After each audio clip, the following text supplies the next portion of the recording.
வணக்கம் நண்பர்களே, மற்றொரு கலந்துரையாடலில் இணைந்து கொள்கின்றோம். இன்றும் வழமை போல தாயத்தில் நடக்கக்கூடிய முக்கியமான நிகழ்வுகள் தொடர்பில் உரையாற்ற இருக்கின்றோம். இன்று எங்களோடு பேச இருக்கின்றவர் மிக முக்கியமான ஆளுமையும் கூட, கிழக்கு மாகாணத்தினுடைய முக்கியமான ஆளுமைகளில் ஒருவர். உங்களுக்கு நன்கு அறிமுகமான எழுத்தாளர், ஆய்வாளர், அரசியல் செயற்பாட்டாளர். இன்று பொதுவாக முன்னாள் முதலமைச்சர் சந்திரகாந்தன் அவர்களுடைய ஆலோசகர் என்று அறியப்பட்டவர் ஸ்டாலின் ஞானம் அவர்கள் எங்களோடு இணைந்து கொள்கின்றார். வணக்கம் ஞானம். வணக்கம். என்னென்ன இன்றைக்கு இருக்கின்ற நிலைமைகள்? பிள்ளையார் அவர்கள் கைது செய்யப்பட்டு இப்ப சில மாதங்களே ஆகிவிட்டது. தற்பொழுது அவர் உணவு தவிப்பிலையும் ஈடுபட்டு கொண்டிருக்கின்றார். தற்பொழுதுள்ள நிலையை பேசிக்கொண்டு நாங்கள் அடுத்த கேள்விகளுக்கு போலாம்னு நினைக்கிறேன். கௌரவ சந்திரகாந்தன் அவர்கள் சில மாதங்கள் அல்ல, தடுத்து வைக்கப்பட்டு ஒரு வருடத்துக்கு மேல தடுத்து வைக்கப்பட்டிருக்கிறார். அதாவது ஏப்ரல் மாதத்துடன் 8ஆம் தேதி நினைக்கின்றேன் ஒரு வருடம் முடிந்திருக்கின்றது. இந்த நிலையில் 4ஆம் மாடி கொழும்பில் உள்ள குற்றத்தடுப்பு புலனாய்வு பிரிவினருடைய தடுப்பில் தான் அவர் ஒரு வருட காலமாக வைக்கப்பட்டிருந்தார். பல குற்றச்சாட்டுகளின் பேரில் விசாரிக்கப்பட்டார். வழமை போல யூடியூபர்களும் ஊடகங்களும் அரசியல்வாதிகளும் கூட அவ்வப்போது பல தகவல்கள் வெளியிடப்பட்டதாகவும், பல தகவல்கள் ஒப்புக்கொள்ளப்பட்டதாகவும், பல தகவல்கள் கண்டுபிடிக்கப்பட்டதாகவும் மிக மயிர்குச்சரியும் தலைப்புகளையும் போட்டு செய்திகளை வெளியிட்டுக் கொண்டிருந்தார்கள். ஆனால் இன்று வரை அவ்வாறான விஷயங்கள் எல்லாம் இல்லாமல் ஒரு வருடத்துக்கு மேலாக அவர் தடுத்து வைக்கப்பட முடியாது. அதாவது பயங்கரவாத சட்டத்தின் கீழ் தடுத்து வைக்கப்பட்ட காரணத்தினால் ஒரு வருடம் சிஐடியிலே வைக்கப்பட்டிருந்தார். அதற்கு பின்னர் அவர் நீதிபதி முன்னிலையில் ஆஜர்படுத்தப்பட்டு அவர் மீது தற்பொழுது பி ரிப்போர்ட் என்று சொல்லக்கூடிய ஒரு குற்ற பத்திரிகை மட்டும் தாக்கல் செய்யப்பட்டுள்ளது. கிழக்கு பல்கலைக்கழகத்தினுடைய உபவேந்தரான ரவீந்திரநாத் அவர்களுடைய கடத்தல் சம்பந்தமான ஒரு குற்றச்சாட்டு மட்டுமே முன்வைக்கப்பட்டுள்ளது. அதை தொடர்ச்சியாக விசாரிப்பதற்கு பயங்கரவாத தடை சட்டத்தின் கீழ் அதை விசாரிக்க முடியாது, அல்லது பயங்கரவாத சட்டத்துக்கு உட்பட முடியாத ஒரு வழக்கு அது என்பதாக சந்திரகாந்தன் அவருடைய தரப்பு வாத சட்டத்தரணி வாதிட்ட போது, காரணம் என்னவென்றால் ஒரு பயங்கரவாத தடை சட்டத்துக்கு கீழே என்னென்ன விஷயங்களை கொண்டு வரலாம் என்ற ஒரு விஷயம் இருக்கு. அதுல ஜனாதிபதி மீது, பிரதமர் மீது, அமைச்சர்கள் மீது அல்லது இராணுவத்தினர் மீது, இலங்கை பாதுகாப்புத்துறை மீது தாக்குதல் நடத்துவது அல்லது குற்றங்கள் மேற்கொள்ளப்பட்டிருந்தால் மட்டும்தான் அதுக்கு ஒரு பட்டியல் இருக்கிறது, பயங்கரவாத தடை சட்டங்களை கொண்டு வர முடியும். இது ஒரு சாதாரணமான கடத்தல் சம்பவம். அந்த சம்பவத்தை பயங்கரவாத தடை சட்டத்துக்களே நீங்க விசாரிக்க முடியாது என்கின்ற முன் வாதம் ஒன்றை எங்கள் தரப்பு சட்டத்தரணி முன்வைத்த போது, அரசு தரப்பு சட்டத்தரணி ஆகியவர்கள் மேலும் இதோடு சேர்த்து போலீஸ் மீதான கொலை முயற்சியோ நடத்தப்பட்டதாகவும், பிள்ளையார் தலைமையில் நடந்தது என்று ஒரு குற்றச்சாட்டை ஓரலாக மட்டும் முன்வைத்தார்கள் அந்த சந்தர்ப்பத்தில் மட்டும். அப்படி அதுக்கான எந்த விதமான ஆதாரங்களும் வழங்கப்படவில்லை, ஆவணங்களும் வழங்கப்படவில்லை. யார் எந்த போலீஸ் மீது எப்போது தாக்குதல் நடத்தப்பட்டது, எந்த போலீஸை அவர் கொன்றார் என்றபடியும் அவர் இயக்கத்தில் இருந்த போதா, இந்த இயக்கத்திலிருந்து பிரிஞ்ச போது அவர் போலீஸை கொள்வதற்கான வாய்ப்புகள் இல்லை. அப்படி இருந்தால் அவர் இயக்கத்தின் போராளியாக இருந்த காலகட்டத்தில் ராணுவத்தின் மீது தாக்குதல் மேற்கொள்ளப்பட்டிருந்ததா என்பதை பற்றி எந்த விதமையில எழுந்தமானமாக ஒரு தரப்பு முன்வைக்கப்பட்டதன் காரணமாக இந்த நிலையில் ரவீந்திரநாத் அவருடைய வழக்கை மட்டும் அது மற்றும் மேலதிகமான ஆதாரங்களை சமர்ப்பித்து அவர்கள் குற்றப்பத்திரிகையை முழுமையாக தாக்கல் செய்யவில்லை, ஒரு பி ரிப்போர்ட் மட்டும் தான் கொடுத்திருக்கிறார்கள். அந்த வகையிலே இதற்கு மேலே அவரை சிஐடியில் தடுத்து வைக்க முடியாது என்று நீதிபதி அவரை சிறைக்கு அனுப்புமாறு படித்திருந்தார். அவர் ஆரம்பத்திலே மகேசன் சிறைக்கு அனுப்புமாறு படித்திருந்தார். அங்கு அதனத்திலே அவருக்கு பாதுகாப்பு துறைகள் வழங்கப்பட வேண்டும். அவர் ஒரு அரசியல் ஆளுமை, மக்களினுடைய பிரதியாக பல பலர்கள் இருந்தவர் என்பதை முன்வைத்து எங்களுடைய சட்டத்தரணியும் அது சம்பந்தமாக பேசியதன் காரணமாக அவரை மைசின் சிறையில் தடுத்து வைக்குமாறு மேலதிக விசாரணைகள் தேவை என்றால் அங்கு போய் விசாரிக்கலாம் செய்திருந்தார் என்ற அந்த ஒழுங்கின் அடிப்படையிலே நீதிபதி ஒரு தீர்ப்பை வழங்கியிருந்தார். வழக்கு குற்றப்பத்திரிகை தாக்கல் செய்யப்படாத காரணத்தினால் இன்னும் தவணையாக அந்த வழக்கு எப்போ எடுத்து விசாரிப்பது என்பது பற்றிய திகதிகள் தீர்மானிக்கப்படவில்லை. தற்காலிகமாக அவரை என்ன செய்வது, வெளியிலே பிணையில் விட்டு விசாரிப்பதா அல்லது சிறையில் வைத்துக் கொண்டு விசாரிப்பதா என்பதை பற்றி சட்டமாதிபரிடம் மேலதிக விளக்கம் கோரி அல்லது அவருடைய சட்டமாதிபருடைய பரிந்துரையை கோரி நீதிபதி சட்டமாதிபரிடம் ஒரு கோரிக்கையை விடுத்திருக்கின்றார். இந்த நிலையில் முதல் நாள் மகேஷின் சிறைச்சாலையிலும், 2வது நாள் அவர் கண்டியில் உள்ள போகம்பெற இப்ப இல்ல தும்பர சிறைச்சாலைக்கும் 2ஆம் நாள் மாற்றப்பட்டு அங்கு ஒரு 4 நாட்கள் தடுத்து வைக்கப்பட்டிருந்தார். அதன் பின்னர் திடீரென்று அவர் கொழும்பில் உள்ள வெளிசரை கடற்படை முகாமுக்கு மாற்றப்பட்டார். வெளிசரை கடற்படை முகாம் என்பது அது ஒரு சிறைச்சாலை அல்ல, அங்கே அது ஒரு கடற்படை முகாம், பல சித்திரவதை கூடங்கள் இருந்ததாக சொல்லப்படுகின்ற ஒரு முகாம். அப்ப அங்கே அவர் மாற்றப்பட்டது. அவர் அதை வெளியே அந்த செய்தியை கொண்டு வர அவரால் முடியாமல் இருந்தது. யாருக்கும் தெரியாது இந்த செய்தி எங்கே. இரண்டாவது சிறையிலே போய் நாங்கள் விசாரித்து இவர் எங்கே இருக்கிறார், அவரை பார்க்கணும் என்று சொல்லி சாதாரணமாக அணுவது போல வெளிசிறை கடற்படை முகாமுக்குள் யாரும் அணுக முடியாது, எந்த பொதுமக்களும் போக முடியாது. அங்க பொதுமக்களுக்கு போய் வந்து பார்க்கறதுக்கான அந்த மாதிரியான ஒரு சிறைச்சாலைக்குரிய சாதாரண ஒழுங்குகள் அங்கே இல்லை. அது ஒரு கடற்படை முகாம். அப்ப அங்க அவர் கொண்டு போகப்பட்டதிலிருந்து அவர் எங்கே கொண்டு போனார், யார் கொண்டு போனார்கள் என்று கூட தெரியாத நிலையிலே அது உத்தியோகமாக ஒரு ஒரு யுத்த காலத்தில் நடக்கக்கூடிய ஒரு கடத்தல் சம்பவம் போல இருந்தது.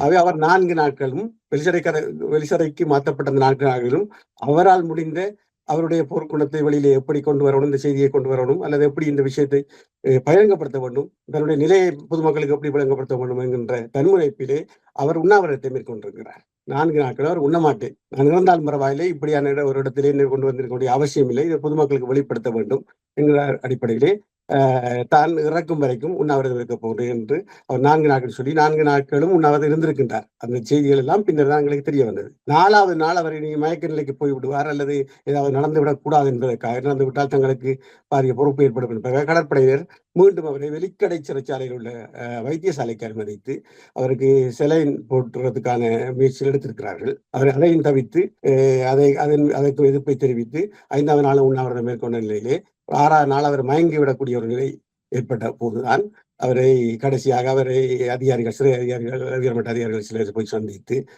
இல்லை, நாங்கள் அங்கு இல்லை, வேறு இடத்துக்கு மாற்றத்துக்கான ஏற்பாடுகளை செய்கின்றோம் என்று ஒரு வாய்மூல வாக்குறுதியை கொடுத்திருக்கிறார்கள். அது சாத்தியமா நடக்குமா என்பதெல்லாம் தெரியாது. அந்த நம்பிக்கையின் அடிப்படையில் தன்னுடைய நிலைமையை, தனக்கு இது போல ஒரு விஷயங்களை நடந்தது என்பதை அவர் வெளியுறவுக்கு தெரியப்படுத்துவதற்காக அவர் மேற்கொண்ட முயற்சி வெற்றியடைந்ததன் பின்னர் எல்லா செய்திகளிலும் வந்தது.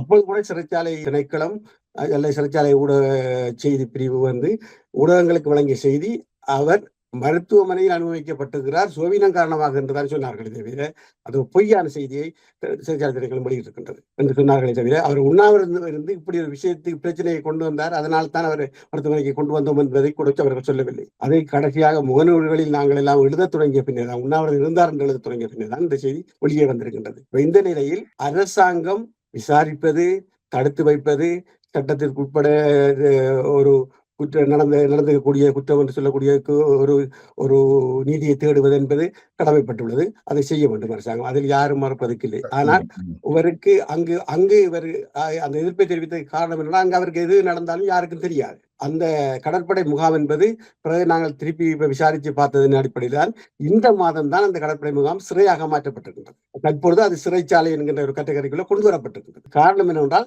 மிக மோசமான, மிக ஆபத்தான இந்த பாதாள கோஷ்டியில் இருக்கக்கூடிய மிகப்பெரிய கைதிகள், தீர்ப்பு வழங்கப்பட்ட ஆயுள் தண்டனை தீர்ப்பு வழங்கப்பட்ட கைதிகளை மிக பாதுகாப்பாக வைத்திருக்க வேண்டும் என்றால், இன்று அங்கே இலங்கையில் நடக்கக்கூடிய என்கவுண்டர் விஷயங்கள் உங்களுக்கு தெரியும், ஒரு வருட காலமாக நடக்கிற விஷயங்கள், வெளிநாடுகளில் நடக்கக்கூடிய அளவு ஹெலிகாப்டர்களை கொண்டு வந்து கூட ஒரு பாதாள கோஷ்டியை காப்பாற்றி கொண்டு போகக்கூடிய சிறை கைதிகள், ஆயுள் கைதிகளை காப்பாற்றி கொண்டு போகக்கூடிய நிலைமைகள் எல்லாம் நடக்கிறது. இந்த நிலைமையில் அவர்களை அதுபோன்ற குற்றம் நிரூபிக்கப்பட்ட ஆயுள் கைதிகள், மிக கொடிய பாதாள கோஷ்டிகளை, சர்வதேச மாவியா வலைப்பில் இருக்கக்கூடியவர்களை வைத்திருக்கிறதற்காக அந்த சிறைச்சாலையில் விசேட பாதுகாப்புகள் அந்த கடற்படை முகாமில் விசேட பாதுகாப்புகள் ஏற்படுத்தப்பட்டு அங்கே சிறைச்சாலையாக அது கெசட் பண்ணப்பட்டிருக்கிறது. போன மாதம் 8ஆம் தேதி என்ன ஒன்று அறிந்திருக்கின்றேன். அங்கு குறிப்பா வைச்சிருக்கக்கூடிய ஆகின்ற பேர்களை நான் சொல்லணும் ஒரு தகவலுக்காக.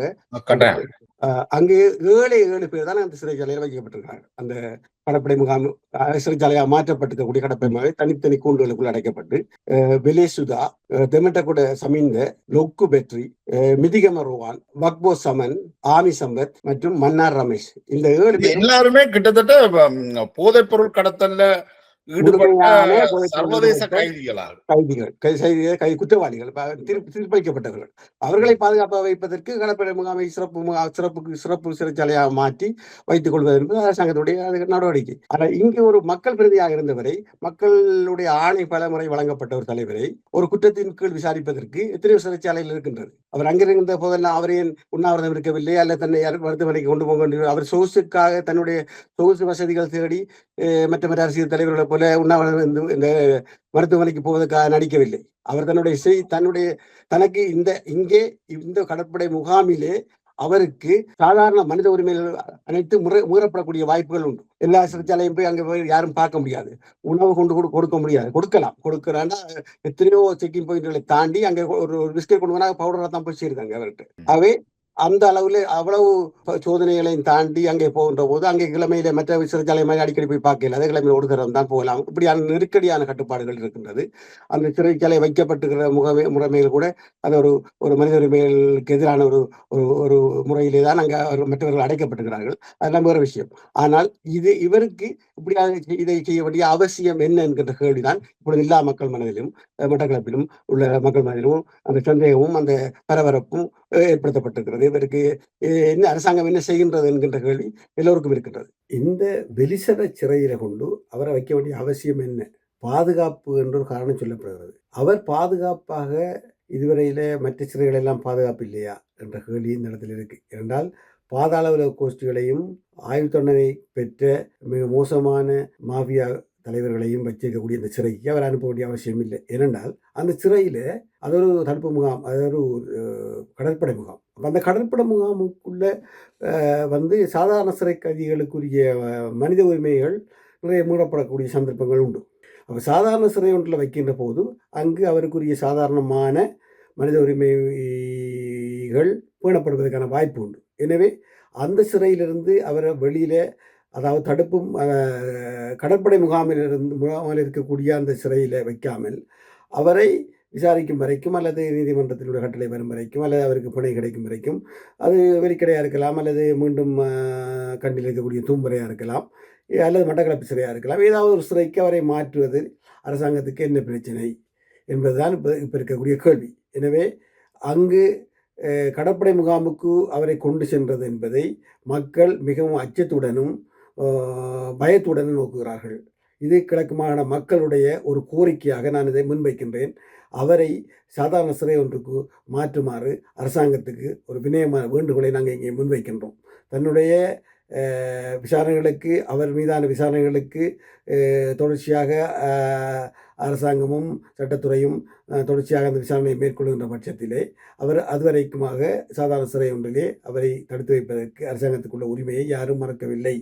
ஆனாலும் இது போன்ற கடற்படை முகாமில் சாதாரண கைதிகளுக்குரிய மனித உரிமைகள் மீறப்படுவதாக அவர் உணர்கின்றார்.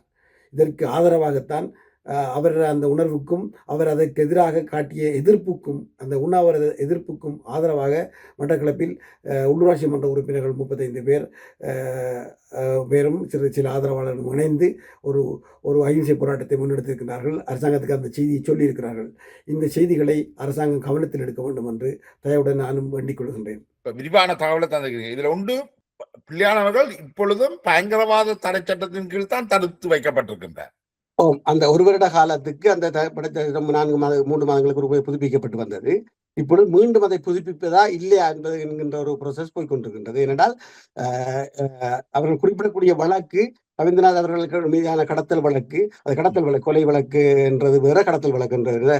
கடத்தல் வழக்கில் பின்னர் அது கொலையாக நடந்திருக்கிறது, கொலை செய்யப்பட்டிருக்கிறார் உறுதிப்படுத்தப்பட்டால் கொலை வழக்காக மாறும். அப்ப இது கடத்தல் வழக்கு. சாதாரணமான ஒரு சிவில் வழக்கு, கொலை வழக்காக கூட பதிவு செய்யல. அதுக்கான ஆதாரங்கள் இருந்தால் அவர்கள் பதிவு செய்வார்கள். அது தெரியல, அவருடைய உடல் கண்டுபிடிக்கப்பட இல்லையா? அப்படி எதுவுமே இல்லை. கடத்தல் என்பதே யாரு எப்போது கொண்டு போறாங்கன்னு தெரியாத ஒரு விஷயம் தானே அது. சந்தேகத்தின் அடிப்படையில் அவர்களுக்கு கிடைத்த ஆதாரங்கள் அடிப்படையில் இது ஒரு வழக்கை பதிவு செய்திருக்கிறார்கள். ஆனால் விஷயம் என்னென்று சொன்னால், இது சம்பந்தமாக முழுமையான குற்றப்பத்திரிகைகளும் ஆதாரங்களும் சமர்ப்பிப்பது வழக்கு பதிவு செய்யப்படவில்லை. இந்த பி ரிப்போர்ட் அளவு அந்த லெவலில் தான் அது இருக்கின்றது. இனித்தான் அவர்கள் அதை என்ன செய்ய போறார்கள் என்பது தெரிய வரும். இந்த ரவீந்திரநாத் அவர்களுடைய கடத்தலுக்கும் தனக்கும் எவ்வித தொடர்பும் இல்லை என்று பிள்ளையான் சொல்கின்றாரா? அவர் சொல்றார். நான் அவரை கனவுலையும் கண்டதில்லை, எனக்கு அவரை தெரியாது என்பதுதான் அவருடைய வாதம். அவரை தெரியாது, எனக்கு சம்பந்தம் இல்லை என்பதுதான் அவருடைய வாதமா இருக்கிறது. அவருடைய கட்சிக்காரர் கடத்தினார்கள் என்றதும் இல்லை, அது தெரியாது. இல்ல, அப்படி நீங்க அதை எப்படி சொல்றால், இப்ப கட்சி என்பது வேறு. இயக்கத்திலிருந்து புலிகள்ல இருந்து இவர்கள் பிரிந்து வந்த போது அது ஒரு கட்சியாகவோ ஒரு பிரிவாகவோ செயற்படவில்லை. அதுல ஒரு ஆணைக்கு கீழே ஒழுங்குபடுத்தப்பட்ட நிர்வாக கட்டமைப்பில் இயங்கவில்லை. புலிகளிலிருந்து பிரிந்து வந்தவர்கள் கிழக்கு கருணா பிளவு, கிழக்கு குழு அல்லது பிள்ளையாங்குழு என்று பல பேர்கள் அழைக்கப்பட்டார்களே தவிர பாரதி குழு அப்படி நிறைய பேர்கள்ல சொல்லப்பட்டது.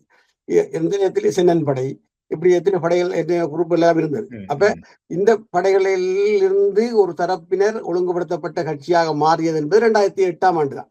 ரைட். அதற்கு முன்னர் இவர்கள் ஒரு ஆயுத குழுவாக புலிகளுடன் புலிகள், அதாவது வடக்கிலிருந்து வந்த புலிகளுடன் பிரிந்த பின்னர், கிழக்கு புலிகள் பிரிந்த பின்னர் தங்களுக்குள் மோதிக்கொண்ட காரணமாக அவர்கள் 2 தரப்பின ஆயுதங்களுடன் ஆயுத குழுக்களாக இயங்கினார்கள். வடக்கு புலிகளும் இயங்கினார்கள், கிழக்கு புலிகளும் இயங்கினார்கள். இதிலே பலதரப்பட்ட போராளிகள் தங்களை சிறு சிறு குழுக்களாக இயங்கிக் கொண்டு தற்பாதுகாப்பு இதுகளில் ஈடுபட்டார்கள். தங்களுக்கு முரண்பாடு ஏற்பட்டது. 2 தரப்பாலையும் பொதுமக்கள் மீது பலர் பாதிக்கப்பட்டிருக்கிறார்கள். நிறைய விஷயங்கள் நடந்திருக்கின்றது. இது யார் எங்கோ எப்போ செய்தார்கள், யாருடைய ஆணையம் பேர் செய்தார்கள், எந்த கட்டளை தலைமை இதை பிறப்பித்தது என்பதெல்லாம் குழப்பகரமான ஒரு நிலைமை அது.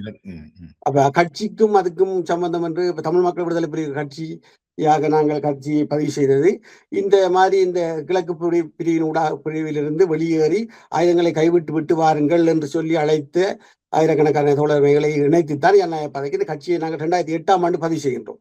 அதற்கு முன்னர் நடந்த ரவீந்திரநாத்துடைய கொலை இடம்பெற்ற பின்னர் தான் கட்சி பதிவு செய்யப்படுது. அப்படி எனக்கு அவர் சம்பவம் நிச்சயமாக சம்பவம் ஞாபகம் இல்லை எத்தனையாம் ஆண்டு. நிச்சயமாக அதுக்கு முன்னர் தான் இந்த மாதிரி பிரச்சனை எல்லாம் நடந்தது. அதுக்கு பிறகு இந்த மாதிரி இந்த பிரச்சனை எல்லாம் எல்லா பிரச்சனையும் குறைஞ்சு போயிட்டு நிச்சயமாக 2008க்கு முதலாகத்தான் இருக்கணும் அந்த அவர் சம்பவம். ஏனென்றால் நான் ஒரு நேர்காணலை பிள்ளையானவரோடு மேற்கொண்ட போது 2007 தான் தங்களுடைய 2007 முதல் 2007 காலகட்டம் தான் தங்களுடைய அந்த எல்லைக்கோடு என்று சொல்லியிருந்தார். தாங்கள் வன்முறையை முற்றாக கைவிட்ட காலப்பகுதி, அதற்கு பிறகு வன்முறையில ஈடுபடுகிறேன். இப்ப பிள்ளையானவர்களை முதல் கைது செய்தது ஈஸ்டர் குண்டு தொடர்பாகத்தானே. அது சம்பந்தமான எந்த குற்றச்சாட்டும் அவர் மீது சுமத்தப்பட்டிருக்கா? ஏதாவது குற்றச்சாட்டு சுமத்தப்பட்டிருக்கா? அதுக்கு என்ன நடந்தது? இல்ல, இப்படித்தானே கைது செய்யக்குள்ள உண்மையிலேயே அவர் மீது அவரிடம் எந்த விதமான ஒரு சிஐடி என்ன சொல்ற முறையான ஒரு ஆவணங்களை கொடுத்தோ அல்லது முறையான ஒரு தகவலை சொல்லி அவரை கைது செய்யவில்லை. அவரை ஒரு தலைமறைவு போராளியை கைப்பற்றுவது போல வந்து ஆபீஸ் என்பது அவருடைய வாசலமும் ஆபீஸும் ஒன்று தான் மட்டக்களப்பில். அப்ப அவர் தங்கியிருக்கிறதும் அங்கதான இந்த நேரமும். அப்ப அந்த அவருடைய வீட்டை ஆபீஸோட சேர்த்திருக்கக்கூடிய அந்த வீட்டை முற்றுகையிட்டு ரவுண்ட் அப் பண்ணி ஒரு பெரிய குற்றவாளியை கைது செய்யற மாதிரி வந்து திடீரென கைது செய்தார்களே தவிர நாங்கள் இன்ன குற்றத்துக்காக உங்களை கைது செய்கின்றோம் என்ற ஆவணங்களை சமர்ப்பித்தோ அல்லது முறையான முறையில் அவரோட பேசியோ கைது செய்யவில்லை. ஒரு அடிதடியாகத்தான் வந்து அவர் கைது செய்யப்பட்டார். அது முதலில் அந்த சம்பவத்திலே. அதுக்கு பிறகு எல்லாரும் எழுதி கொண்ட ஊடகங்கள் பரவலாக பேசிக்கொண்டது ஈஸ்டர் படுகொலையில் கைது செய்யப்பட்டார் என்று சொல்லி அவங்க தரப்பிலையும் அமைச்சர்களாக இருக்கக்கூடிய முக்கிய அரசியல் தலைவர்கள் கூட பாராளுமன்றத்திலே விஷயம் பாராளுமன்றத்துக்கு வெளியே அல்ல, பாராளுமன்றத்துக்கு உள்ளே மட்டும் இரண்டாவதுக்குள்ள எதையும் பேசிக்கொள்ளலாம். அது சம்பந்தமாக வழக்கு வைக்க முடியாது, விளக்கம் கோர முடியாது, பாராளுமன்றத்துக்குள்ள பேசுவதை குற்றமாக கருத முடியாது. அவர்கள் பாராளுமன்றத்துக்குள்ள மட்டும் பிள்ளையாரிடமிருந்து ஈஸ்டர் படுகொலை விஷயங்கள் விசாரித்துக் கொண்டிருக்கிறோம், அவர் அதுக்கு குற்றவாளி, அவர் மூலதாரி சூத்திரதாரி என்றெல்லாம் அவர்கள் அவிட்டு விட்டார்களே, கதைகளை அவிட்டு விட்டார்களே தவிர அந்த சம்பவங்கள் சம்பந்தமான குற்றங்கள் அல்லது குற்றச்சாட்டுகள் அவர் உத்தியோகமாக இன்று அவர் ஒரு வருடத்துக்கு பின்னர் நீதிபதி முன் ஆஜராகப்படுத்தப்படுவது அவர்கள் அப்படி ஒன்றை பேசவில்லை. அரசாங்க தரப்புல பொறுத்தவரையில அல்லது புலனாய்வு பிரிவை பொறுத்த வரைக்கும் அவர்கள்ட்ட எந்த ஆதாரமும் இல்லை. பிள்ளையான் இன்ன குற்றம் செய்தார் என்று சொல்றதுக்கான எந்த ஆதாரம் இதுவரை. அதுல 2 விஷயம். ரெண்டு விஷயத்தை பிரிச்சு பார்க்கணும் நம்ம. 2007 கடைசி, அதாவது அவர் சொன்னதின் அடிப்படையில் 2008ஆம் ஆண்டு ஜனவரி மாதம் அப்படி நாங்கள் கட்சியை பதிவு செய்யறோம். 2007ஓட ஆயுதங்களை கைவிட்டு அந்த ஆயுதங்களை பயன்படுத்த மாட்டோம் என்ற வாக்குறுதியோட நாங்க அரசியலுக்கு வரோம். ஆயுதங்களை கையளித்த கொஞ்சம் நாளைக்கு பிறகுதான். ஏன்னா சிறு காலத்துக்கு பிறகு ஆயுதங்கள் கையளிக்கப்பட்டது. அதற்கு முதல் நடந்த குற்றங்கள் சம்பந்தமான பல்வேறு குற்றச்சாட்டுகள் பிள்ளையார் மீது இருக்கிறது, அல்லது பிள்ளையாங்குழு மீது அல்லது கருணாங்குழு மீது என்றெல்லாம் சொல்லப்படுற குற்றச்சாட்டுகள் இருக்கின்றது. இந்த குற்றச்சாட்டுகளுக்கு எல்லாம் மாறுபாடான வித்தியாசமான குற்றச்சாட்டு தான் இந்த ஈஸ்டர் படுகொலை சம்பந்தத்தோடு அதோட பிள்ளையாரை பயன்படுத்துவது. இதுல இருந்து நான் விஷயத்துக்கு வரேன். முதலாவது இந்த ஈஸ்டர் படுகொலை குற்றச்சாட்டு என்பது மிக மிக அபத்தமான ஒரு கண்மூடித்தனமான குற்றச்சாட்டு. ஏனென்றால் 5 வருடங்களாக சிறையிலே அவர் அந்த நேரத்தில் இருந்தார். ஜோசப் பராயங்க கொலை குற்றச்சாட்டு வழக்கு சம்பந்தமாக 5 வருடங்களாக அவர் இருந்த வேளையிலே தான் இந்த ஈஸ்டர் படுகொலை நடக்கின்றது. அப்ப 5 வருடங்களாக சிறைக்குள்ளே இருக்கக்கூடிய ஒருவர் அதற்கு முன்னர் அவர் முதலமைச்சராக பாராளுமன்ற உறுப்பினராக செய்யப்படுறார். அந்த டைம்ல மாநகர உறுப்பினராக இருந்திருக்கிறார், ஜனாதிபதியின் ஆலோசகராக இருந்திருக்கிறார், மண்டல மாவட்ட அபிவிருத்தி குழு தலைவராக இருந்திருக்கிறார். இத்தனை பதவிகளையும் வைத்து வந்த பின்னர் ஒருவர் மீண்டும் ஒரு பயங்கரவாத சம்பந்தமான ஒரு விடயத்துக்குள்ளே போவதற்கான அவசியம் என்ன என்கின்ற பகுத்தறிவு சிந்தனையுடன் எங்களுடைய தமிழ் சமூகம் சிந்திப்பதே இல்லை, பேசுவதும் இல்லை. அதுக்கான அவசியம் என்ன அவருக்கு எங்கேயோ இப்படியான குண்டுகளை வைக்க ஆயுதங்கள் காலத்தில் அப்படி இப்படி செய்யப்பாருன்னா யாரும் நம்பலாம், இருப்பார்கள் அந்த வழியில் தான் வந்தவர்கள் என்று ஒரு வாதம் முன்வைக்கப்படலாம். இது ஒரு அரசியல் பாதைக்கு 2008ஆம் ஆண்டு முதலமைச்சராக வந்து அவ்வளவு விஷயங்களையும் செய்து அந்த நாட்டினுடைய அபிவிருத்தி, கிழக்கு தேசத்தினுடைய அபிவிருத்தி அல்லது அங்கே இருக்கக்கூடிய பலின மக்களுடைய இன முரண்பாடுகளை கடந்து ஒரு நல்லிணக்கத்தை ஏற்படுத்துதல் என்று மக்களோட மக்களாக வேலை செய்து ஒரு ஜனநாயக பாதையிலே பக்குவப்பட்ட ஒரு பின்னர் ஒரு மனிதன் மீண்டும் இப்படியான ஒரு விஷயத்துக்கு போவார் என்று சொல்வது ஒரு அபத்தமான விஷயம். போக மாட்டார் என்பதற்கான 100% உத்தரவாதம் இல்லை. இருந்தாலும் ஒரு சிந்தித்து சீர்தூக்கி பார்த்தால் அதுக்கான அவசியம் அவருக்கு இல்லை. மற்றது அதுக்கான சாத்தியம், அப்படியான ஒரு சாத்தியம் இருக்கிறதா? சிறைக்குள்ளே இருந்து கொண்டு இப்படியான கொண்டு வைக்க வேண்டிய குண்டுகள், இதுக்கான தொடர்புகளை செய்து கொடுக்க வேண்டிய அல்லது செய்ய வேண்டிய தேவை அவருக்கு என்ன இருக்கின்றது? அதுக்கான சாத்தியம் என்ன இருக்கின்றது? அல்ல வெளியிலிருந்து அவரை யாரையாவது பயன்படுத்துவார்கள் என்று சொன்னால் அவரைத்தான் பயன்படுத்தி இத்தனை வேலைகளை செய்யணும் என்று வெளியில் இருக்கிறவர்களுக்கு என்ன அவசியம்? இலங்கையிலே பிள்ளையான் மட்டும்தான் அவர் ஆயுத விற்பனர், ராணுவ வித்தகர். எத்தனையோ ராணுவ வித்தகர்கள் ராணுவத்தில் இருக்கிறார்கள். எத்தனை ராணுவ திறமை வாய்ந்தவர்கள் வெளியில் இருக்கிறார்கள். முன்னாள் போராளிகள் பல 10-12,000 முன்னாள் போராளிகள், பயிற்சி எடுத்த முன்னாள் போராளிகள், பயிற்சி எடுத்த கரும்புலிகள், பயிற்சி எடுத்த விவகாரங்கள் வழங்கப்பட்ட எத்தனையோ பயங்கரவாத தடுத்தலில் ஈடுபட்டவர்கள் இலங்கையினுடைய புலனாய்வுத்துறைக்கு இன்று வேலை செய்து கொண்டிருக்கிறார்கள். இவர்களை எல்லாம் பயன்படுத்தி யாரும் செய்ய முடியாத ஒரு வேலை பிள்ளையானை பயன்படுத்தித்தான் இப்படியான ஒரு வேலை செய்ய வேண்டுமா என்று யாரும் சீர்தூக்கி பார்ப்பதில்லை. எனவே அபத்தமான, சம்பந்தம் இல்லாத, ஒரு துளி கூட உண்மை இருக்க முடியாத ஒரு குற்றச்சாட்டு தான் ஈஸ்டர் படுகொலை குற்றச்சாட்டாக இருக்கு. அதுக்காகத்தான் அவர் தன்னுடைய விஷயங்களை விளங்கப்படுத்துவதற்கு அதுக்கு முதலே அவர் சிறையில் இருக்கின்ற போதே இந்த விஷயம் சம்பந்தமாக அவர் கொண்ட அக்கறை காரணமாக அவர் முன்னாள் போராளி என்ற வகையிலே இப்படி ஒரு குண்டுகள் வைக்கப்பட்டிருக்கிறது, நம்மளோட மட்டக்களப்பு பகுதி கூட இதில் பாதிக்கப்பட்டிருக்கிறது, மட்டக்களப்பிலும் குண்டு வெடித்திருக்கிறது, தான் ஒரு முன்னாள் போராளி, அந்த அவருக்கு ஒரு புலனாய்வு தூண்டுதல் மிக்க ஒரு மனிதன். அப்ப அவர் இதை ஆய்வு செய்தது மட்டுமில்லாமல் மட்டக்களப்பில் இருந்து கொண்டு காத்தாங்குடியில் இருந்து கொண்டு இந்த இத்தனை பயங்கரவாதிகள் எப்படி உருவானார்கள் என்ற ஒரு சமூக ஆய்வையும் அவர் செய்கிறார். செய்து சிறைக்குள்ளே வந்த குண்டுவெடிப்புக்கு முன்னரும் சங்கரான் சம்பந்தப்பட்ட பலர் சிறைக்குள்ளே இருந்திருக்கிறார்கள். அவர்களுடன் எல்லாம் சந்தித்த, உரையாடிய, சிறையிலே பேசிய தகவல்களை எல்லாம் வைத்துக் கொண்டு அவர் எழுதின புத்தகம் தான் ஈஸ்டர் படுகொலை புத்தகம். அந்த புத்தகத்திலே எல்லா விஷயங்களும் சொல்லப்பட்டிருக்கிறார். அது மட்டும் சிறையிலிருந்து வந்த உடனேயே அவர் முதலாவது போனது ஈஸ்டர் படுகொலை சம்பந்தமான விசாரணை ஆணைக்குழு முன் தாமாகவே முன்வந்து சாட்சியம் அளித்து தனக்கு தெரிந்த தகவல் ஈஸ்டர் படுகொலை பற்றி தான் சிறைக்குள் இருந்து என்னென்ன அறிந்து கொண்டேன், என்னென்ன ஆய்வு செய்தேன் என்கிற முழு தகவலையே ஒப்புவித்தவர்.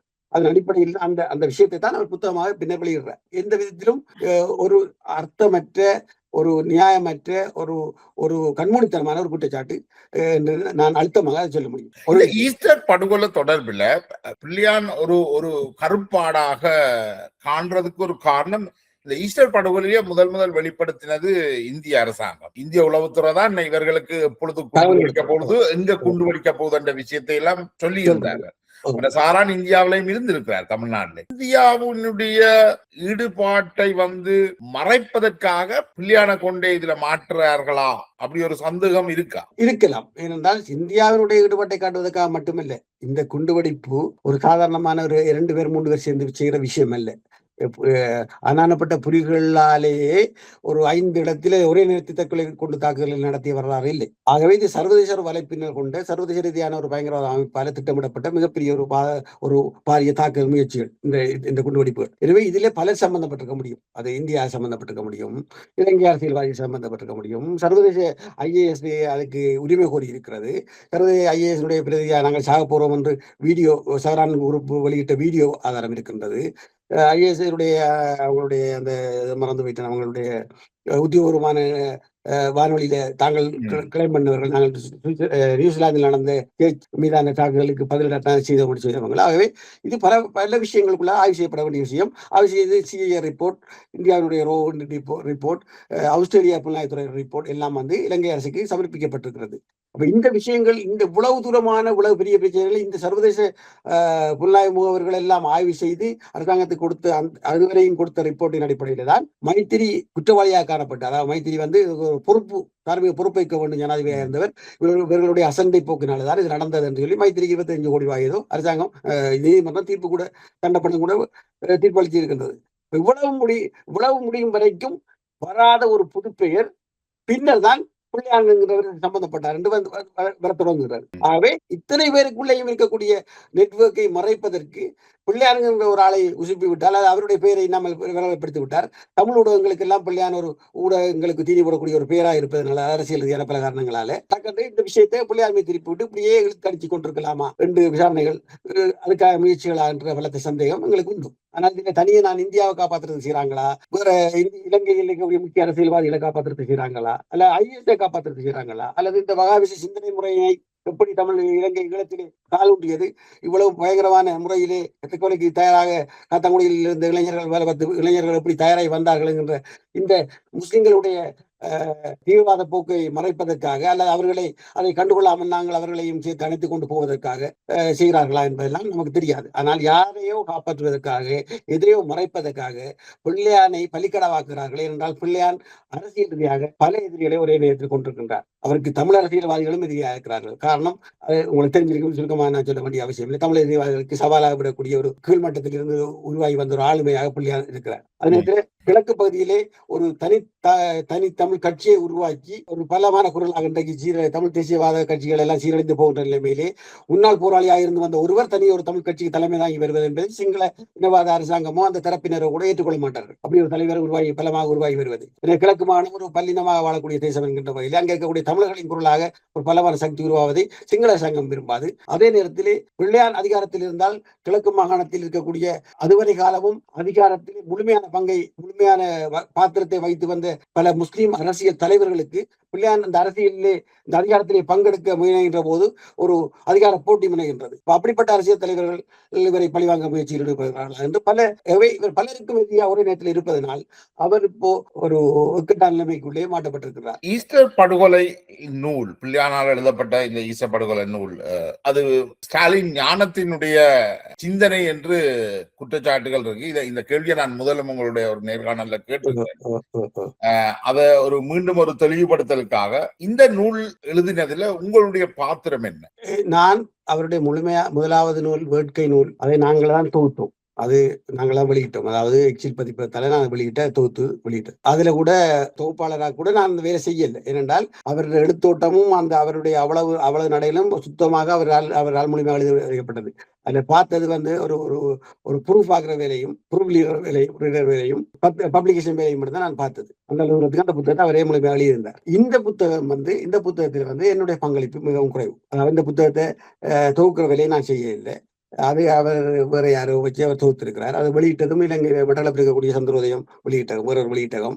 ஆனால் எல்லாம் முடியக்குள்ள அந்த புத்தகத்திலே சரிவிலையை பார்த்து தர முடியுமான்னு கேட்டதன் அடிப்படையில நான் அவருடைய ஆலோசகர் வகையிலே இந்த புத்தகத்தை முழுமையாக பார்த்து சரிவிலைகள் கரெக்ட் பண்ணி, அதாவது தகவல் பிள்ளைகள் அதில் வந்துடக்கூடாது என்பதற்காக ஒரு சரிவிலையை பார்த்து கொடுத்தனே தவிர மற்றபடி இந்த புத்தகத்தினுடைய சிந்தனையோ தேடல்களோ ஆய்வுகளோ சகலதும் பிள்ளையானுடையது. என்றால் இதை பலர் நம்ப மாட்டார்கள். என்ன காரணம்? பிள்ளையான் ஒரு குழந்தை போராளியா இருந்து வந்தவர். 10ஆம் வகுப்பு படிச்சு போட்டு அவர் இயக்கத்துக்கு போனவர். 8ஆம் வகுப்பு பயில் பண்ணி போட்டு போன பிரபாரம் தமிழ் தேசிய தலைவர் ஆவறதுக்கு ராணுவ வித்துகர் வரலாம் என்று சொன்னால் 10ஆம் வகுப்பு படிச்ச பிள்ளையானால ஏன் புத்தகம் எழுதலாம் என்று யாரும் சிந்திப்பதில்லை. உகாண்டாவில் இருக்கக்கூடிய NRA படை கெரில்லா குழுவில் இருக்கக்கூடிய சைனா கட்சி ஒரு குழந்தை போராளியா இருந்து குழந்தை போராளி என்ற புத்தகத்தை எழுதினால் அதை கொண்டாடக்கூடிய தமிழ் பேசு நல்லுலகம் ஒரு குழந்தை போராளி புத்தகம் எழுதுகிறார்கள் என்று சொல்லி பிள்ளையான் குழந்தை போராளியா இருந்து வந்த ஒரு புத்தகம் எழுதினால பிள்ளையான் இப்படி புத்தகம் எழுத முடியும் என்று கேள்வி செய்கின்றது. இது ஒரு மேட்டுமை சிந்தனை முறையிலிருந்து வரக்கூடியது அல்லது ஒரு மேலோட்டமான பார்வையிலிருந்து வரக்கூடியது.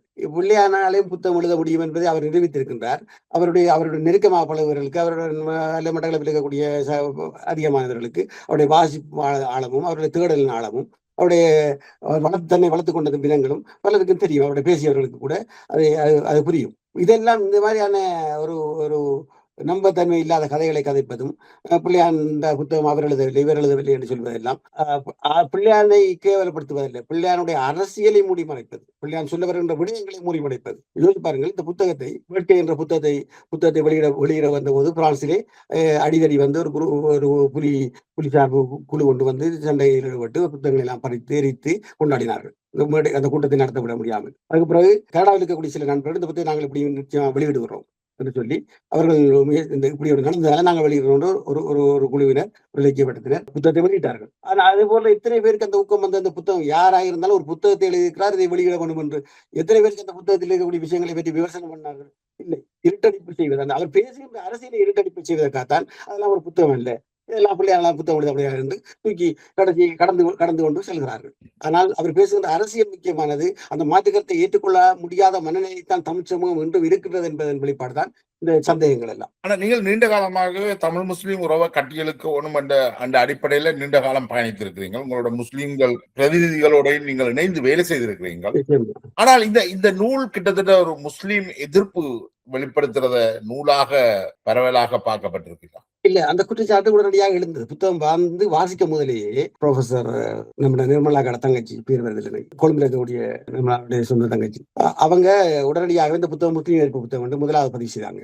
புரொஃபசர் என்ற வகையில் நான் அவர் பேரை குறிப்பிட்டு சொல்லணும். இந்த புத்தகமே வாசிக்கின்றது. இந்த புத்தகம் வெளியிட்டு அண்டையா வெளியிட்டார். இந்த புத்தகத்துல என்ன இருக்கின்ற வாசிப்பதை விட புத்தகம் வர முதலே இப்படி புத்தகத்தின் செய்திகள் வெளியில வரக்கூடாதுன்றதுலேயே இந்த தமிழ் பூர்வ நல்லுலகம் முக்கியமாக இருக்கின்றது, முக்கியமாக கவனம் செலுத்துகின்றது. அதே போல தொடர்ச்சியாக பலரும் எழுதினார்கள். ஆனால் குணசீலன் அவர்கள் முன்னாள் பாராளுமன்ற உறுப்பினர் சொல்லியில் இருக்கக்கூடிய அரசியல் ஆய்வாளர் அவர் எழுதினார், இந்த புத்தகம் முஸ்லீம் எதிர்ப்பு வாதம் என்ற அப்படி சொல்ற அளவிலே நான் தனக்கு ஒன்றும் பார்க்க கிடைக்கல, அதுல அப்படி ஒன்றும் இல்லை ரெண்டாவது தெளிவாக எழுதினார். ஆனால் அது எத்தனை பேர் சென்றடைந்ததா ஆய்வு நான் அரங்கத்துல வந்த அந்த கட்டுரைன்னு சொல்லி. ஆகவே இது ஒரு விவாதக்குரிய விஷயம் தான். ஏனென்றால் ஒரு விஷயத்தை நம்ம நான் அந்த புத்தகத்தை படித்த வரையிலும் அவருக்கு திருத்தி கிடைச்ச தகவல் பிள்ளைகளை திருத்தக்குள்ள கூட அப்படி வார்த்தை பிரிவுகள் ஒன்று இடங்கள்ல இருந்ததெல்லாம் நான் கரெக்ட் பண்ணியிருந்தேன். ஆனா கருத்தோட்டம் ரீதியாக வார்த்தை பிரிவுகள் மேலோட்டமா வந்துருவேன் நம்ம கதைக்குள்ளையும் பிள்ளையா காய்ச்சிட்டு விட. அந்த கருத்தோட்ட ரீதியாக கருத்தியல் ரீதியாக அந்த புத்தகம் முன்வைச்ச விஷயம் முஸ்லிம்களுக்கு எதிர்ப்பானதல்ல, அது முஸ்லிம்களுக்கான புத்தகம் கூட நான் சொல்லுவேன். ஏனென்று சொன்னால் வகாபிச சிந்தனை முறை என்பது ஒரு தீவிரவாத மதவாத சிந்தனை போக்கை உருவாக்கி இறுக்கமான அரசியல் சமூக கலாச்சார இறுக்கமான போக்கை ஒன்றை உருவாக்குவதனோடாக அது வன்முறை தூண்டுகிறது, வன்முறையை நோக்கி நகர்கின்றது. இது எந்த மதத்தில் இருந்தாலும் இந்த தீவிரவாத மதப்போக்கள் அது இந்து தீவிரவாதம் இருக்கலாம். நம்ம இந்து தீவிரவாதம் சொல்றோம். இந்து தீவிரவாதம் என்று சொல்லுகின்ற போது RSS குறித்து நாங்கள் பேசுகின்ற போது இந்தியாவினுடைய பாரதிய கட்சி RSS செயற்பாட்டில் தான் பாரதிய கட்சி இயங்குகிறது என்று குற்றச்சாட்டுகின்ற போது ஒரு இந்துத்துவ அரசியலை முன்வைக்கிறதால் இந்துத்துவ பயங்கரவாத காவி பயங்கரவாதம் என்று நாங்கள் சொல்கின்ற போது அது இந்து மக்களையோ இந்துக்களையோ என்று அடையாளப்படுத்தக்கூடிய மதத்தை பின்பற்றக்கூடிய ஆன்மீகவாதிகளையோ பக்திமான்களையோ நாங்கள் குறிப்பிடுவது அல்ல. அது அந்த அரசியலின் பெயரால் நடத்துகின்ற அந்த பயங்கரவாத குழுவை தான் நாங்கள் குறிப்பிடுகின்றோம். இதே போல இது இஸ்லாமிய பயங்கரவாதம் என்று ஒரு விஷயத்தை அவர் சொல்லுகின்ற போது, அல்லது வகாபிச பயங்கரவாதம் என்று சொல்லுகின்ற போது அதை ஏன் இஸ்லாம் மக்கள் தங்களுக்கு தலையில அள்ளி போட வேண்டும்? அது இஸ்லாத்துக்கும் இஸ்லாமிய மக்களுக்கும் எதிரானது.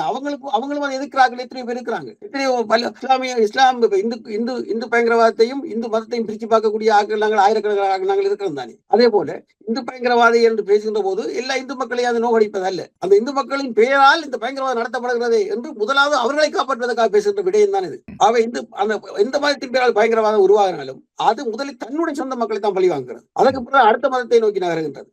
அதன் அடிப்படையில் இந்த புத்தகத்தை ஒரு காலம் முஸ்லிம் மக்களுக்கு எதிரான புத்தகம் நான் பார்க்க மாட்டேன். நிச்சயமாக இது எல்லா சர்வதேச ரீதியாக இருக்கக்கூடிய ஆயுத குழுக்கள், அது இந்த ஹமாஸா இருக்கலாம், அல்லது ஹஸ்புல்லாவா இருக்கலாம், அல்லது ஊத்திஸா இருக்கலாம், அல்ல அந்த நேரத்தில் இந்த IS சார்பாக இருந்த அமைப்புகளா இருக்கலாம், ஆப்பிரிக்காவில் இருக்கக்கூடிய ஒரு நாடுகள் இருக்கிற இஸ்லாமிய அமைப்புகள், இஸ்லாமியத்தின் பேரால் நடத்துகின்ற இந்த பயங்கரவாத குழுக்களா இருக்கலாம். இஸ்லாத்தின் பேரால் தான் அந்த பயங்கரவாதத்தை செய்கிறார்கள். ஆகவே அவர்கள் தான் இதுக்கு எதிராக போராடணும். அதற்கு உறுதுணையாகக்கூடிய ஒரு விஷயம் தான் இந்த புத்தகத்தில் இருக்கின்றது. எனவே இது இஸ்லாம் மக்களுக்கு எதிரான விஷயம் இல்லை. இஸ்லாத்தின் பேரில் பயங்கரவாத நிலைநாட்ட துடிக்கின்ற வகாபிஸ்டுகளுக்கு எதிரான புத்தகம். அந்த வகாபிஸ்ட் சிந்தனை முறை என்பது இஸ்லாத்தையும் அளிக்கும், இஸ்லாத்தினுடைய பேருக்கும் பங்கம் விளைவிக்கும். இந்த நூலினுடைய கருத்தியலுக்கும் அதனுடைய எழுத்துக்களுக்கும் நீங்கள் எந்த வகையிலும் சம்பந்தப்படையில்லை என்று சொல்றீங்க? இது அவருடைய சிந்தனை தான், அவருடைய சிந்தனையும் அவருடைய எழுத்துக்களும் தான். கருத்தியல் ரீதியாக நான் உடன்படுகின்றேன், இந்த புத்தகத்தில் உடன்படுகின்றேன். அந்த விஷயம் வந்து எனக்கே ஆச்சரியம் என்றால் நான் சொல்வேன் திருப்பி எனக்கே இந்த புத்தகத்தை நான் இறுதி வடிவத்தில் இருந்த பின்னர் நான் ஒரு முறை இந்த புத்தகத்தை திருத்தி கொடுத்துக்கிறேன். நான் அதை மறைக்க வேண்டிய அவசியம் இல்லை. இறுதியாக அவர் பிரசுக்கு எல்லாம் கொடுக்க போறேன்னு இப்பயாவது ஒரு தரம் பார்த்து சொல்லுங்க மாஸ்டர் கடைசியா.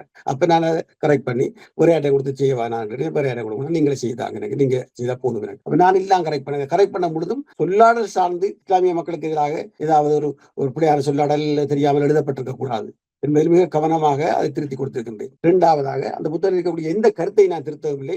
எல்லா கருத்துக்களையும் அவர் சொல்ல வந்த விஷயங்களையும் அவர் வியந்தோதி இருக்கக்கூடிய விடயங்களையும் அவர் சமூக ஆய்வு செய்திருக்கக்கூடிய சமூக ஆய்வு என்பது காத்தாங்குடி மட்டக்களப்பு சமூகம், காத்தாங்குடியிலே இந்த தகரானுடைய அப்பாவுக்கு முதலே இருந்து அவருடைய அப்பா காலத்து வரலாறுல இருந்து காத்தாங்குடி வரலாறும் அதை சம்பந்தப்பட்டவர்களுடைய வரலாறும் அவர் தொகுத்திருக்கிறார். இவ்வளவு பெரிய அரிய முயற்சியும் தேடலும். அது மட்டுமில்லை, 84ஆம் ஆண்டு காலத்தில் இருந்து 83ஆம் ஆண்டு நம்ம யுத்தங்கள் ஆரம்பித்த காலத்திலிருந்தே காத்தாங்குடியில் நடந்து வந்த மத பிரச்சனைகள், மத கலவரங்கள், இந்த வகாபிஸ்டுகளுக்கும் ஏனைய மதங்கள் அல்ல ஏனைய அங்க இருக்கக்கூடிய சியா முஸ்லிம்களுக்கும் ஏற்பட்டு வந்த முரண்பாடுகள், கொலைகள், அங்கே நடந்த சுடுகாடுகள் எல்லாவற்றையும் ஆவண ரீதியாக பதிவு செய்திருக்கின்றார். இதை எல்லாம் வெளியே வந்துவிடக் கூடாது. இது ஒரு சின்ன ஒரு விஷயம், அரசியலுக்காக சிங்கள அரசியல்வாதிகளை செய்தார்கள் என்று விட்டு ஒட்டுமொத்தமாக தங்கள் மீது இருக்கக்கூடிய அல்ல தங்களுடைய சமூகம் மீது இருக்கக்கூடிய கரையை வேறொருவருக்கு கடத்தி விடுவதற்கு தான் முயற்சிக்கிறார்களே தவிர பலர் தங்கள் மீது இருக்கக்கூடிய கரையை தாங்கள் இதை கலட்ட வேண்டும் என்று தாங்கள் அந்த பொறுப்பை சுயவிமர்சனம் செய்வதற்கு எந்த முஸ்லீம் புத்திஜீவிகளும் முன்வரவில்லை என்பது இந்த புத்தகத்தின் மீது வீசப்படுகின்ற சேறுகளினூடாகவும் இந்த புத்தகத்தை கருத்தில் எடுத்து சரியான பிழையான உருப்படியான விமர்சனத்தை முன்வைக்காத புத்திஜீவிகள் முஸ்லிம் புத்திஜீவி சகோதரர்கள் மீதும் எனக்கு பலத்த சந்தேகம் இருக்கின்றது. என்றால் அவர்கள் எல்லாம் மூடி மறைக்க பார்க்கிறார்களே தவிர இது இருக்கக்கூடிய உண்மைகளை ஒத்துக்கொண்டு பேசுவதற்கு தயாரில்லை. இந்த சமூகத்தை ஆய்வு செய்திருக்கக்கூடிய சமூக ஆய்வில் யாராவது பிழை கண்டிருக்க முடியுமா? அல்ல அவர் எழுதியிருக்கக்கூடிய சமூக சார்ந்த வரலாற்று தொகுப்புகள் ஆவணங்களிலே அந்த தகவல்களிலே ஏதாவது பிழை கண்டிருந்தால் அதை நம்ம ஏற்றுக்கொள்ளலாம். அதை பேசிக்கலாம். யாரும் அதை பற்றி எல்லாம் பேசவில்லை. ஒட்டுமொத்தமாக முஸ்லிம்களுக்கு தூக்கி வச்சாச்சு, பிரச்சனை முடிஞ்சு. முன்னர் காலங்களில் சேர்ந்து பயணித்த சட்டத்தனி பஷீர் அவர்கள், மனித உரிமை சட்டத்தனி பஷீர் அவர்கள் மற்றும் பலரும் அதே குற்றச்சாட்டை உங்கள் மீது வைக்கிறார்கள் என்றால் அல்லது பிள்ளையான் மீது வைக்கிறார்கள் என்றால் உங்கள் மீது சுத்தப்படுத்துவதற்காக நீங்கள் அவர்கள் மீது குற்றம் சாட்டுவதாக முஸ்லிம்கள் மீது குற்றம் சாட்டவில்லை. தெளிவாக அவர் ஒவ்வொரு இடத்திலும் எழுதியிருக்கிறார். முஸ்லிம்கள் மீது இது பொதுவா முஸ்லிம்களுக்கான விஷயம் அல்ல. முஸ்லிம்களை நோக்கி நான் சொல்லவில்லை. முஸ்லிம் சமூகத்தில் இந்த வகாபிச சிந்தனை முறை எப்படி உருவாகி வந்தது, 1920ஆம் ஆண்டிலிருந்தே இந்த சிந்தனை முறையை எப்படி யார் யார் இலங்கை வரலாறு முஸ்லிம்களுடைய வரலாற்றிலே மதபோதர்களாக இருந்து உருவாக்கி வந்தார்கள். இந்தியாவிலிருந்து வரக்கூடிய ஜெயின்லாப்டின் போன்ற பல முஸ்லிம் மத தலைவர்கள், மத தீவிரவாத நிலைக்கு முஸ்லிம் சமூகத்தை வழிநடத்தி செல்லக்கூடிய தலைவர்கள் முஸ்லிம் பிரச்சாரம் மத பிரச்சாரம் என்கிற பெயரிலே எப்படி இலங்கையிலே இந்த வகாபிச அமைப்புகளை உருவாக்கினார்கள், தகரானை எப்படி அவர்கள் எல்லாம் வடிவமைத்து கொண்டு வந்தார்கள் என்கிற வரலாறுகள் எல்லாம் எழுதப்பட்டிருக்கிறது. இதையெல்லாம் பொய்யா என்பதை அவர்கள் முதல் சொல்ல வேண்டும். இதெல்லாம் நாங்கள் பேசுவது கூட முஸ்லீம் சமூகத்துக்கு எதிராக பேசுறோம் நாங்கள் சொல்லக்கூடாது, யாரும் சொல்ல முடியாது. இதெல்லாம் நீங்களும் பேச வேண்டிய விடயம் தான். அப்படி முஸ்லிம்கள் பேசக்கூடிய முஸ்லிம்கள் இருக்கிறார்கள், எனக்கு தெரியும். இலங்கையிலே இருக்கிறார்கள் இந்த வகாபிஸ்டுகளுக்கு எதிராக பேசக்கூடிய முஸ்லிம்கள் இருக்கிறார்கள். அவர்கள் எல்லாம் அடக்கி வாசிக்கிறார்கள். ஏனென்றால் மத நிந்தனை அல்லது மத நீக்கம் செய்யப்பட்டு விடுவோம் நாங்கள் என்று முஸ்லிம் சமூகத்துக்குள்ளே இருந்து அந்த சமூகத்தில் அந்த மதத்தின் பெயரால் நடக்கக்கூடிய இந்த வகாபிச பிரச்சனைகளை பேசினால் அது ஒரு மத நீக்கத்துக்கான வாய்ப்பை கொண்டு வரும். இன்றைக்கு சர்மலா ஷையத்தை உங்களுக்கு தெரியாது, சர்மலா ஷையத்தை கூட அவர் கோட் பண்ணி சர்மலா ஷையத் சொன்ன விஷயங்கள் கூட பதிவு செய்திருக்காங்க விஷயங்கள். அமெரிக்காவில் இருக்கக்கூடிய சர்மலா ஷையத் இந்த இஸ்லாமிய கலாச்சார இறுக்கம் மீது அவர் வைக்கக்கூடிய விமர்சனங்களை எல்லாம் அவரை ஒரு மத நிந்தனைக்கு மத நிந்தனை செய்யக்கூடிய ஒருவராக செய்து அதை மத நீக்கம் செய்ய வேண்டும் என்றும் அவரை கொலை செய்ய வேண்டும் என்றும் கூட இந்த சாராங்குழு அலைந்தது. ஆகவே ஏனைய புத்திஜீவிகள் பயப்படுகிறார்கள். அந்த அவர் சர்மலா ஷையத் அவர்களும் தன்னுடைய பல நூல்களிலே அதை எழுதி பதிவு செய்திருக்கிறார்.